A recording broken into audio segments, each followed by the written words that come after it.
श्री स्वामी समर्थ. जय जय स्वामी समर्थ. अवधूत चिंतन श्री गुरुदेव दत्त. श्री स्वामी समर्थ महाराज की. नमस्कार स्वामी भक्त हो. स्वामी म्हणतात, तुझ्या जीवनातील ओझं आता मी उचलणार आहे. तू फक्त शांत हो. तुझ्या पाठीशी कोणीतरी आहे हे मनापासून मान्य कर. हल्ली तुझ्या घरात तणाव वाढला आहे. काही बोलून, काही न बोलून, काही भावना दाबून ठेवल्या गेल्या आहेत.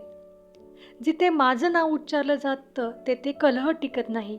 आज मी तुला एक दिव्य ऊर्जा देणार आहे. तुझ्या घरात आज रात्रीनंतर शांतता येईल. ज्या भिंतीत थंडी होती ती उबदार होईल. जिथे निराशा होती तिथं नंतर पुन्हा हसू येईल. अनपेक्षित चमत्कार दिसतील. अचानक चांगल्या बातम्या येतील. अचानक लोक तुझ्याशी चांगले वागतील. अचानक अडलेले पैसे परत मिळतील. अचानक तुझे शत्रू शांत होतील. हा सगळा योगायोग नाही बाळा, ही स्वामींची वेळ आहे. बाळा, काही घर अशा एका अदृश्य ऊर्जेमुळे अडकतात की कितीही मेहनत केली तरी परिणाम मिळत नाही. तुझं घरही काही काळापासून अशा स्थितीत अनुभवत आहे.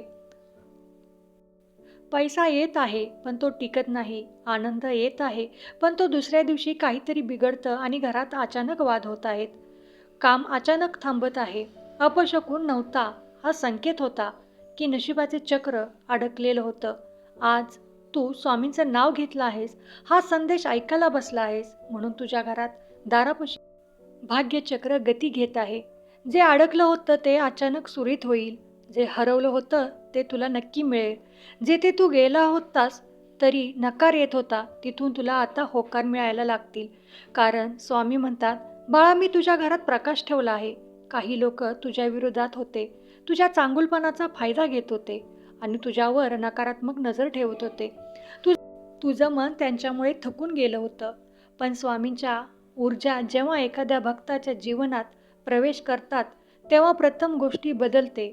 शत्रूचं अस्तित्व स्वामी म्हणतात, जे माझ्या बाळाला त्रास देतात त्यांचं पाऊल आपोआप मागे वळतं. आजपासून तुझ्या शत्रूची शक्ती कमी होत जाणार आहे. त्यांची नजर, त्यांचं कट कारस्थान, यांची ईर्ष्या काही तुला स्पर्श करू शकणार नाही. त्यांना वाटेल ते जिंकतात पण प्रत्यक्षात ते स्वतःलाच हरवत आहेत. तुझी शक्ती वाढत आहे बाळा, त्यांची शक्ती कमी होत आहे. तू अलीकडे खूप बेचैन झालेलास. झोप नीट लागत नव्हती. रात्री विचित्र स्वप्न येतात. काय होणार याची काळजी, भविष्याचा ताण, हे सगळं काही तू एकट्यानं पेललं आहेस. स्वामी आज तुला सांगता आहेत, तुझ्या हृदयाला मी आता शांत करणार आहे. हे ऐकत असताना तुझ्या छातीत हलकासा शांत स्पर्श जाणवला का? तो स्वामींचा हात आहे. शांततेचा एक दिव्य तरंग तुझ्या हृदयात जात आहे. तू जिथे विस्कळीत होत होतास तिथे आता शांतता उरत आहे. आणि पुढील काही दिवसात तुला हे जाणवेल, मन खूप शांत आहे. अचानक सकारात्मक विचार येत आहेत. जुनी दुःख कमी होत आहेत. दिवसभर हलकं वाटत आहे. स्वप्नात दिव्य संकेत दिसायला लागले आहेत. हे काही सामान्य नाही बाळा, ही स्वामींची थेट उपस्थिती आहे. आता या क्षणापासून तुझ्या आयुष्यात एक नवीन अध्याय सुरू झाला. तू मागे जे जगलास ते संपलं आता. तुझ्या नवीन जीवनाला प्रवेश होत आहे. नवीन ऊर्जा, नवीन संधी, नवीन मार्ग, नवीन प्रकाश. स्वामी सांगतात, जिथे तुझी इच्छा संपते तिथून माझा चमत्कार सुरू होतो. तू खूप प्रयत्न केलेस, तुझ्या परीने सगळं दिलंस, पण काही थेंब कमी पडले. ते थेंब आता स्वामी स्वतः भरतात. त्या दिवसांची तयारी ठेव, जे दिवस तुला वर्षानंतरही आठवतील. कारण पुढील काही दिवसात एक मोठी सकारात्मक घटना तुझ्या आयुष्यात येणार आहे. स्वामी, मी या पात्रतेचा तर आहे का? पण स्वामींच्या दृष्टीने तू या पात्रतेचा आहेस. या विश्वात काही अशा गोष्टी आहेत ज्या आपल्याला कधीच दिसत नाहीत, पण त्या आपल्या भवितव्याशी जोडलेल्या असतात. या क्षणी तुझं नाव स्वामींच्या समोर उच्चारलं जातंय. एक दिव्य पत्रक उघडतंय ज्यावर तुझ्या भविष्याचा आशीर्वाद लिहिला जातोय. त्या आशीर्वादात लिहिलेलं असेल, तुझा ताण संपेल, तुझ्या घरात सुख येईल, तुझ्यावरचं संकट दूर होईल, पैसा, नशीब, संधी तुझ्याकडे आकर्षित होतील, तुझ्या मनाला एक प्रकारची शांती मिळेल आणि सगळ्यात महत्त्वाचं, काहीतरी मोठं तुझ्या दिशेने चालत आले. बाळा, तुझं संकट खरोखर मोठं होतं, पण त्यापेक्षा मोठं तुझं देवावरचं प्रेम आणि स्वामींचे शब्द तुला सांगून देतो, तू आता सुरक्षित आहेस. स्वामींची ऊर्जा तुझ्या घरात, तुझ्या आयुष्यात, तुझ्या मनात, तुझ्या शरीरात प्रवाहित होत आहे. तू आता तुटलेला नाहीस, तू आता एकटा नाहीस, तू आता हरलेला नाहीस, तू आता संकटात नाहीस, तुझ्या आयुष्यातील प्रकाशाचा काळ आता सुरू झाला आहे. आता काही दिवस बघ, तुझ्या नवीन उत्साह येईल, कामं जलद होतील, लोक तुला आदर देतील, शांतता वाढेल, नशीब तुझ्या बाजूने उभं राहील. हे सर्व स्वामींच्या कृपेनेच होणार आहे बाळा. तू वर पाहिलंस का कधी? आकाश नेहमी स्थिर नसतं रे, पण खरं तर ते प्रत्येक क्षणी बदलत असतं. तसंच तुझं आयुष्य आहे. तुला वाटतं माझं नशीब कायमचं असं असेल, पण आज तुझ्या आयुष्याच्या आकाशात एक नवीन तारा जन्माला येतोय. हा तारा म्हणजे तुझ्या नव्या सुरुवातीचं प्रतीक आहे बाळा. तू खूप काळ अंधारात भटकत होतास, पण त्या आकाशात एक तेजस्वी दिव्य तारा तुझ्या दिशेने प्रकाश टाकतोय. तुझ्या जीवनात प्रवेश करत तुझा मार्ग उजळवतोय, तुझं धैर्य वाढवतोय.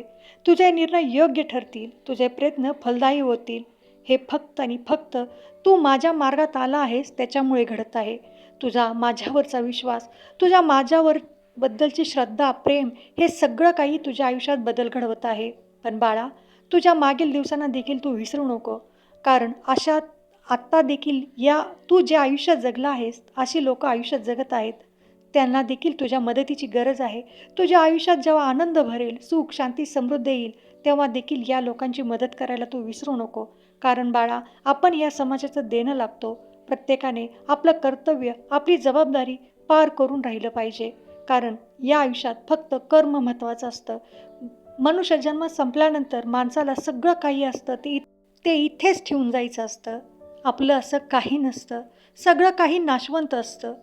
परमेश्वरावरती भरोसा ठेवून आयुष्यात दिलेली संधीचं सोनं करून आयुष्य जगलं तर परमेश्वराच्या चरणाशी पात्र होण्याची आपलं पात्रता लाभते आणि आयुष्याचं सोनं होतं.